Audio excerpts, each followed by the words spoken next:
Mm, my morning cup of coffee.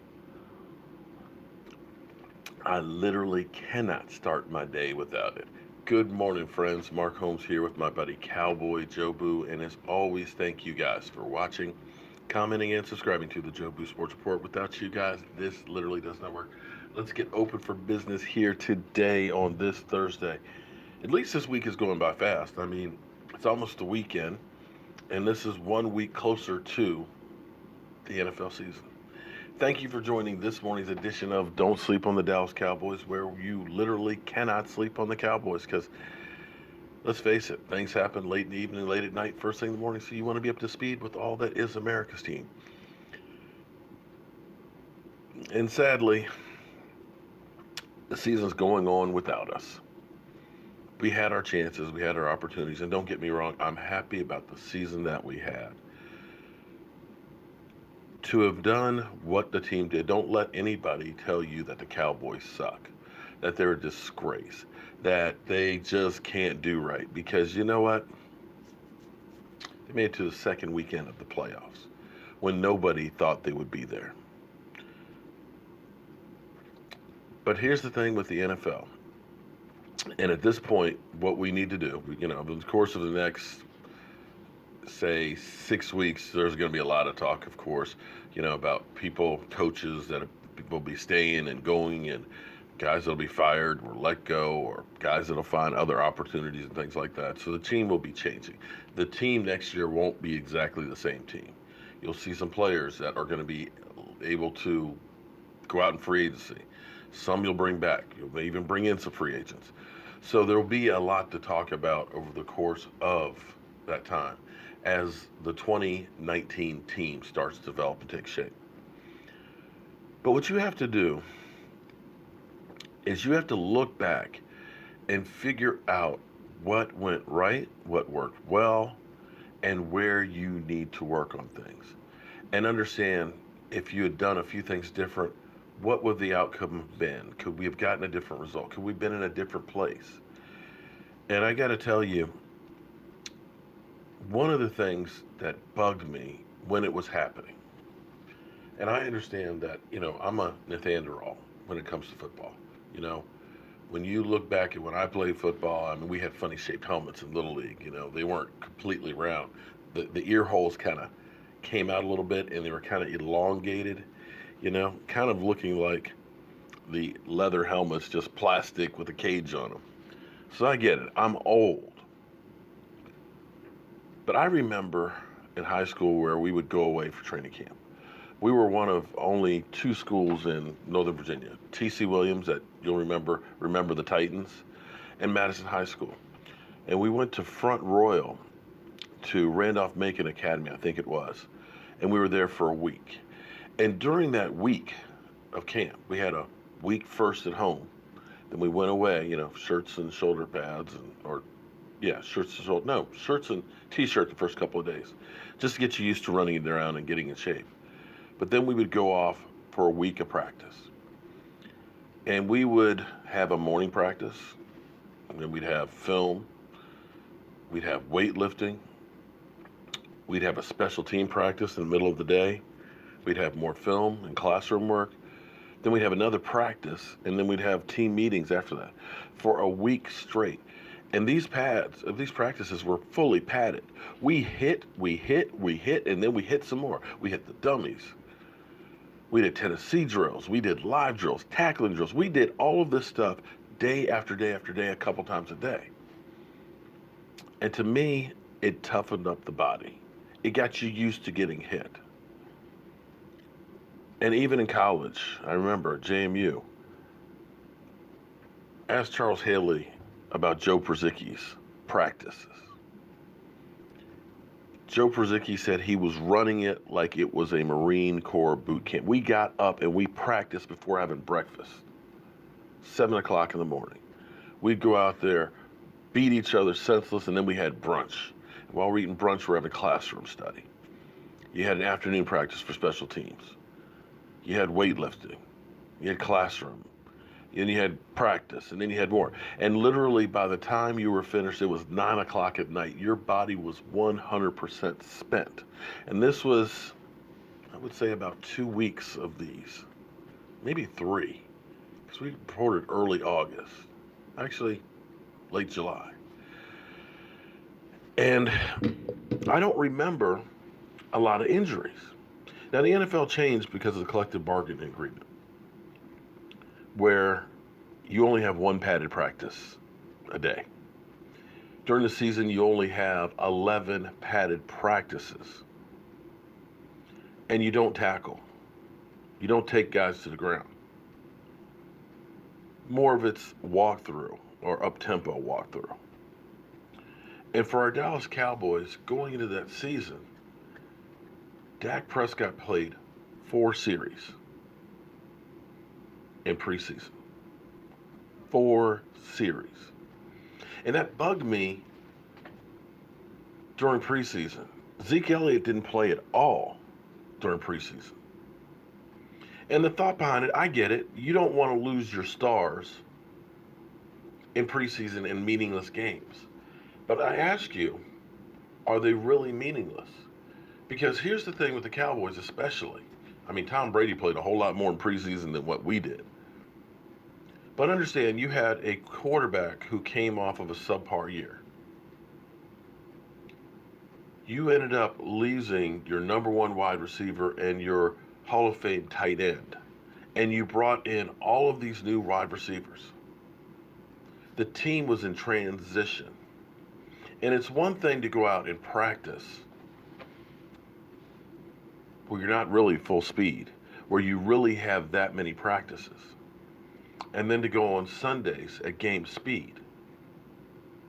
And I also think because players don't get that hitting on a regular basis like we used to, that the body's not ready to take on those hits. You can't just go from 0 to 1,000 miles an hour on Sunday without your body being used to the hitting, the technique. And when you look at things like tackling, you notice people don't tackle well anymore. It's more of, let me just run into the guy real hard. And people use their head more often. And I believe that a lot of the injuries you see is because you're not practicing technique, because you're not used to doing this stuff, because your body's not ready to take those shots because it's not used to it. I could be completely wrong. This is just my personal observation. I just remember that back when I grew up that they had 6 preseason games, that it seemed like they were in preseason for months, having 2-a-days and hitting and stuff like that. And I don't remember the teams falling apart like they do now. And if I'm wrong, correct me on that. But I get it, that in today's NFL, there's no room for error. And if you lose a key player, your season can be shot. But I ask, when you look at how our season started out, where we were 3-5, if this team was ready to start the season.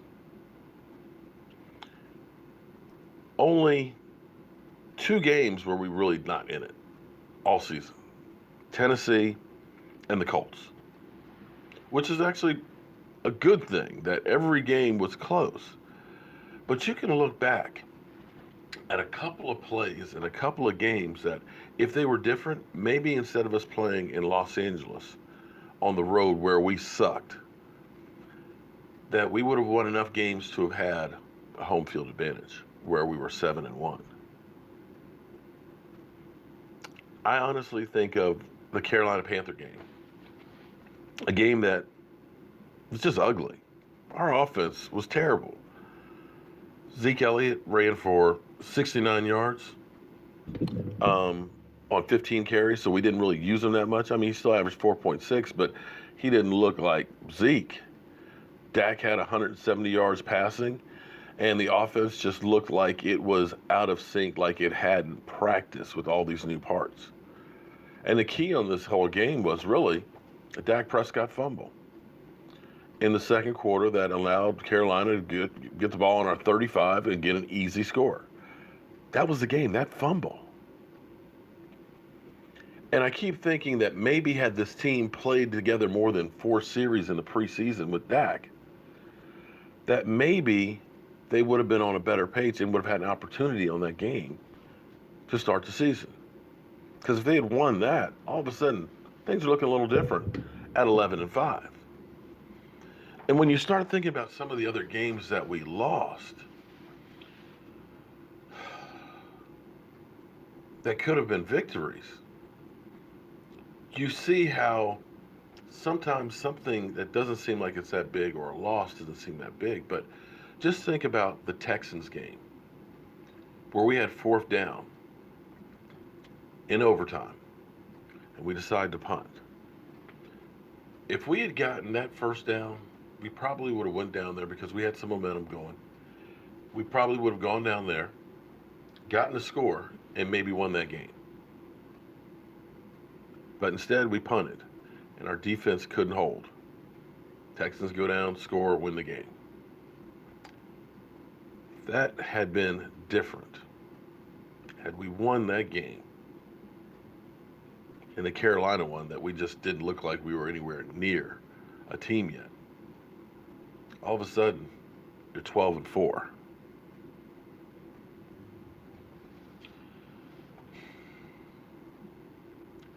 You go to the Washington stinking Redskins game. Oh, fudge. Another one of those games that you look at and say, we ran 2 plays in the last minute of the game with a timeout, settling for trying a long field goal. If we had tried to run a couple more plays, now don't get me wrong, I'm glad we were running down the clock so the Redskins wouldn't have any time. But you got to be thinking about making this a score and win the game touchdown with that kind of time in a timeout, or as easy a field goal as possible. You put it on the line for a long field goal. You settled. And the officials call a penalty that they never call, which, of course, as a Dallas Cowboy, you got to understand there's always going to be calls that are called against us that aren't called against anybody else. And they move us out back, basically on the edge of field goal range. And we lose that one. Had we won that game along with those other ones because it was just that much, all of a sudden you were 13-3. And instead of going to Los Angeles to face the Rams, you're at home. And that's the thing you have to understand, that every single week of that marathon season, that things that you do constantly will affect the bottom line, and that is where you sit at the end of the season. And you only have so many opportunities, and there is little margin for error. Happy about the season, but you got to evaluate how to get away from those kind of plays and things happening that affect whether you win or lose. Because make no mistake, it's a thin, thin line between winning and losing. And more times than not, it seems like we are on the wrong side of that equation. And if we are ever going to get back to the Super Bowl, we have to right the ship on that. And we cannot afford to make those mistakes. So next season, we got to come out from week 1 ready to rock and roll. Having won the division, it's going to be that much harder to repeat. Nobody has repeated since the 2003-2004 season, and I will say the same thing I said the last time we won it, and the same thing I said with the Eagles. It's hard as hell to repeat in the NFC East. You got a tougher schedule. Everybody wants what you have. They're gunning for you. The team in the basement is going to have an easier schedule. They're going to have a higher draft pick. They're going to be hungrier. Nobody's going to be thinking about them. And that's why more times than not, it turns over with the team from the basement coming back and winning. You've got a shorter off season, less time for guys to heal. Could they repeat? they certainly can repeat. I look at them and I'll take the talent the Cowboys have across the board against any of the teams in there. I know we're better than the Redskins. I know we're better than the Giants. The Eagles, well, I think we're pretty close, but the Eagles, they're going to have a hard time signing everybody. So we'll be taking and examining all of these things at where the Dallas Cowboys can fix things and make it better for next year. We got plenty of time to work on that. But before you know it, the league year will be here. The draft will be here. OTAs will be here. Training camp and the season. So don't sleep on it. I'm Mark Holmes with Cowboy Joe Boo, and we're going to keep spreading the mojo. I'll see you guys soon.